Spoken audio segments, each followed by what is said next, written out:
What's up, YouTube? How's it going, guys? Today's video is going to be on how to create a heart farm. And actually, I mean, you could call it a heart farm or a worm farm, either one. But what we're doing is we're actually spawning in a ton of worms, and a worm has a 50% chance to drop a heart. So the reason you would do this is because you're trying to farm health. But this isn't the most reasonable build. It's not like something you would run in like your average Noita run. This is just some late game stuff. It's more of a fun meme build, and it is very useful in like some mods like Noita together. But let's just go ahead and jump into it. I'm going to explain the bare minimums. This is just stuff that you can build in regular Noita. You don't need anything special. It's just regular Noita, and it's a build that it has potential to do more. It's one that's actually been around for a long time, but not many people make use of it. And recently, because of meme builds and stuff, people have started to bring them up more. So I figured let's show off how it's done.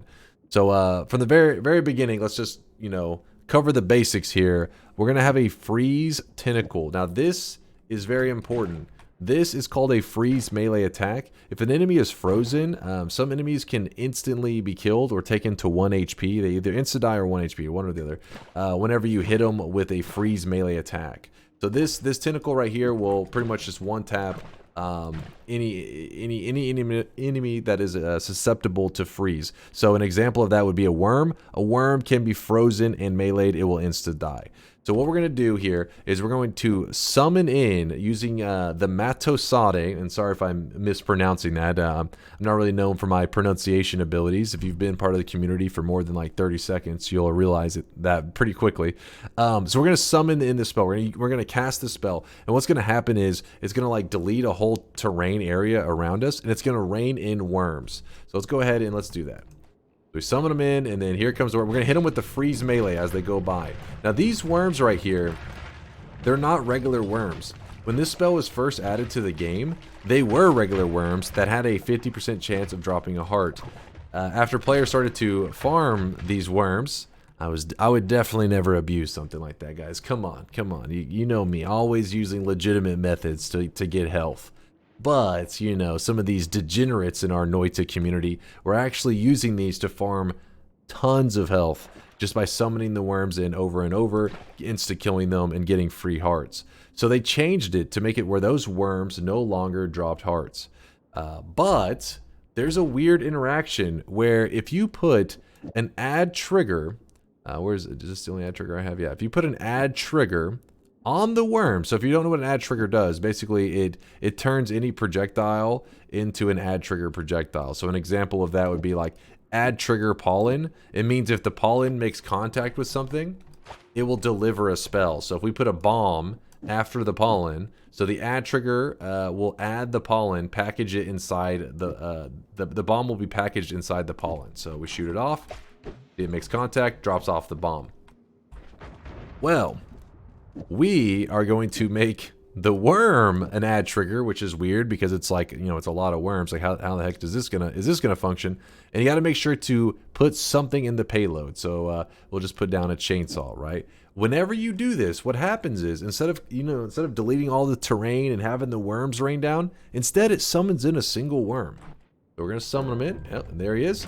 Now this worm right here is actually a real worm. It's very odd. And that worm can drop a heart. It has a 50% chance to drop a heart. It actually dropped one in this case.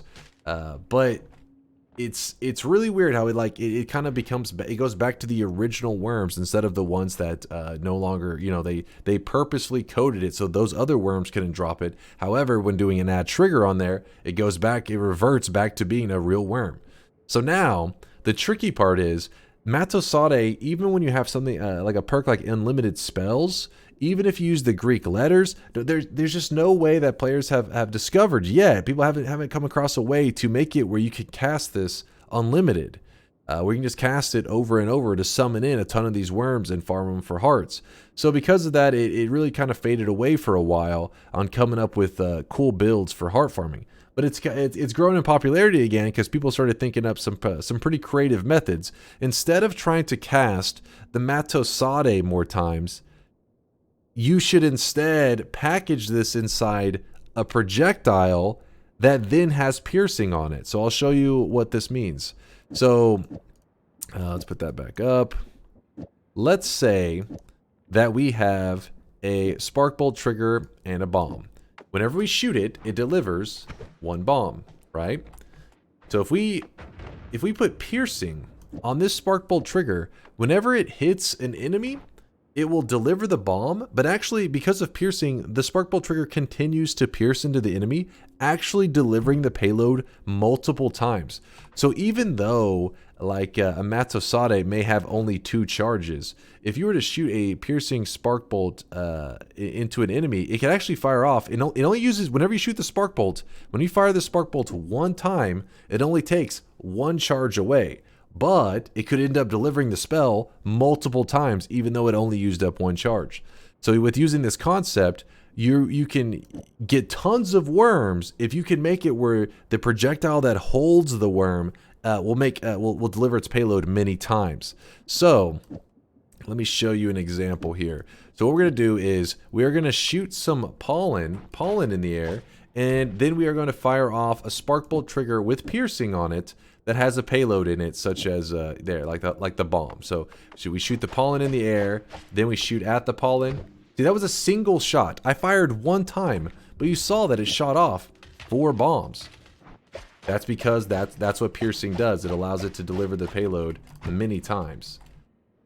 Okay, so piercing. And one last thing is we will be putting ping pong on the spark bolt as well, so that whenever it flies into the pollen shots that we have here, there's a chance that it'll hit the pollen more times, because ping pong makes it where it moves like in a weird pattern.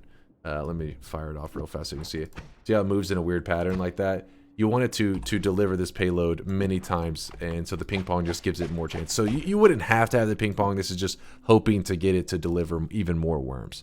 Okay, so ping pong, piercing, spark bolt trigger, and then we have our double, which needs to deliver the freeze tentacle. So remember the freeze melee attack, which insta-kill worms. So it'll cast the freeze tentacle at the same time that it does the add trigger worm with this at the end. This just to close the payload, because the worms have to deliver some spell. So this will summon in a single worm. Freeze tentacle will kill the single worm, and then this right here at the front has the job of hopefully delivering many worms. So let's go ahead and set it up.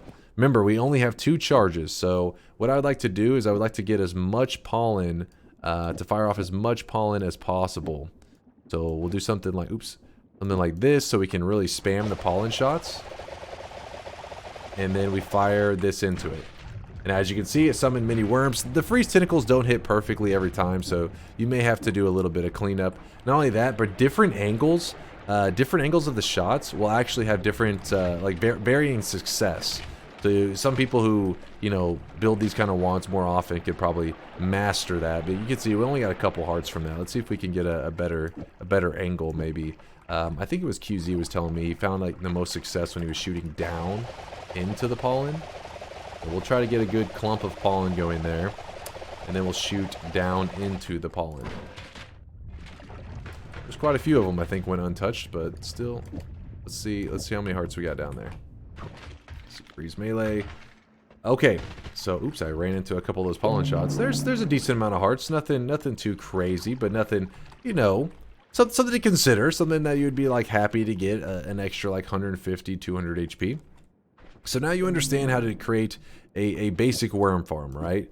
So let's take it up a notch here. Let's travel over here. QZ, I told the stream that I was going to be showing off some worm farms, and if they had one they wanted to share, feel free to let me know. So QZ, who if you watched our wand farm video, he created a probably crowd favorite, where it was a projectile that when you fired it 1 time could summon in like potentially thousands of wands. Well, he used the same concept, but he tried to make it less laggy, because the last one with Summon Taikasova was laggy as heck, but with Summon Worms, it will completely lock up your game if it was summoning in infinite worms, right? Like thousands of worms. Your game will just completely lock up. So this one is to make it a little more Noita engine friendly. So this one's a little more complex, but the same idea. Remember earlier we had the spark bolt trigger, and inside the spark bolt trigger we packaged a worm and a freeze tentacle. Same general concept. This one, except for the difference, instead of being a spark bolt trigger, it's going to be a plasma beam. So whenever we fire it off, boop, there it is. That's the equivalent of our spark bolt trigger. This is going to be the thing that delivers, that will summon in a worm and then insta-kill it with the freeze tentacle we got going on here. Now this one, though, does not fire off properly with pollen. Like, you can't just use pollen shots on it. This one you actually have to make a sacrifice to. I guess QZ's just a sick bastard, and he had to see some baby sacrifice to this one. So you have to summon an egg or jump into it yourself, like so. Whoop. I don't want to die. Don't get me killed. There we go. We're good. If you jump into yourself, it fires off. And let me use some pollen here real fast to try to eat away at the material. There we go. So you can see that was a good amount. It was a little dangerous though, because I had to jump into it. So instead of sacrificing yourself, you're probably better off throwing some eggs at it. Oh, and you actually have to land the egg shots. There we go. So this one is really weird. Some of them I'll get it to summon like in 2 or 3 worms. Like right there, that was just like 1. And then other times you can actually get it to summon off quite a few, like as much as like 20 in a single shot though. But he intentionally tweaked it, because the alternative one was that if you fired and you started up the worm engine, what would happen is it just wouldn't stop. And your engine would just, like, the game engine would just lock up and your game would freeze. So now, after he nerfed it a bit, it does lag, as you can see, but you can get way more worms summoned in. Let me see if I can try to actually travel around here, because it's stuck. There we go. Look at this. That was a pretty good shot right there, but you can see it kind of varies. Like, some shots we got like 1 worm, other shots we got in quite a few. But look at this. Let's see. Our health is like 800. Grab this. There's a couple more there, but now we're at to 1,225. So it's pretty crazy. I like QZ's wand farm a lot. And but it was something I want to share with the community, because, you know, this is, you can be creative with it. This is just one projectile. You can use different kinds of projectiles, come up with different kinds of builds. It's just the plasma beam one is one that allows you to just, at any time, I could literally travel back over here to that plasma beam. There's that one I shot off earlier, and then this is the one also that summoned in a lot. And if I jump into it, which I may die for this, but if I jump into it, you look at that, it just starts going again. Like, it's retaining the payload. That single charge that was on that is just staying on it and delivering more and more hearts. So you could find ways to heal up and then just go back to it and just keep getting more and more HP. It's pretty wild. It's a really fun build. So shout out to QZ for sharing that build.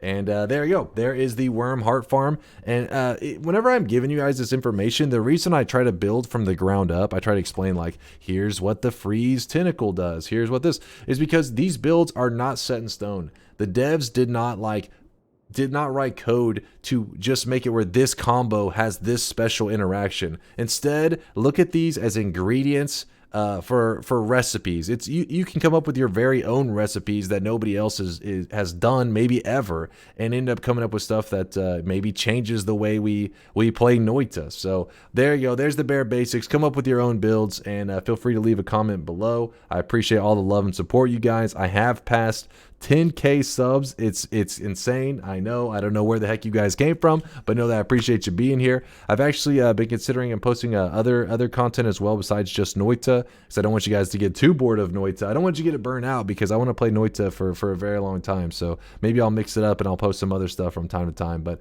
thanks for all your love and support, you guys. Deuces.